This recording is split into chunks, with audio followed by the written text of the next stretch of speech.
sipon, wala naman. Wala naman po. Ay, hindi na Nangingilala yan. na nga. Wow. Shocking! Wow, uy, ang ganda naman yan. Uto pa yan eh. Ang galing mo. Ay, maano ha.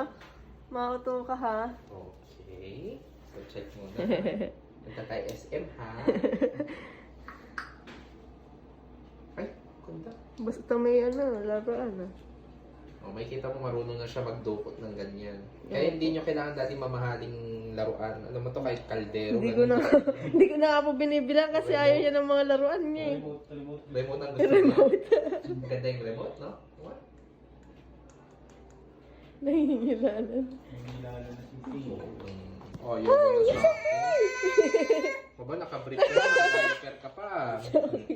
Check ka lang muna. Okay, los-los, wala naman. Pawisin lang, no? Okay. Ito na, kakain na tayo. Nangingilala. Ay, ito na mami, no? So, 3 na sa baba. Mukhang napapakain nyo naman, no? Opo. So, very important dito, Wala Daddy. po siya kumain eh. Oo, mag-level up na tayo sa pagkain. Kasi mapapansin nyo rin, ayun yun ay puro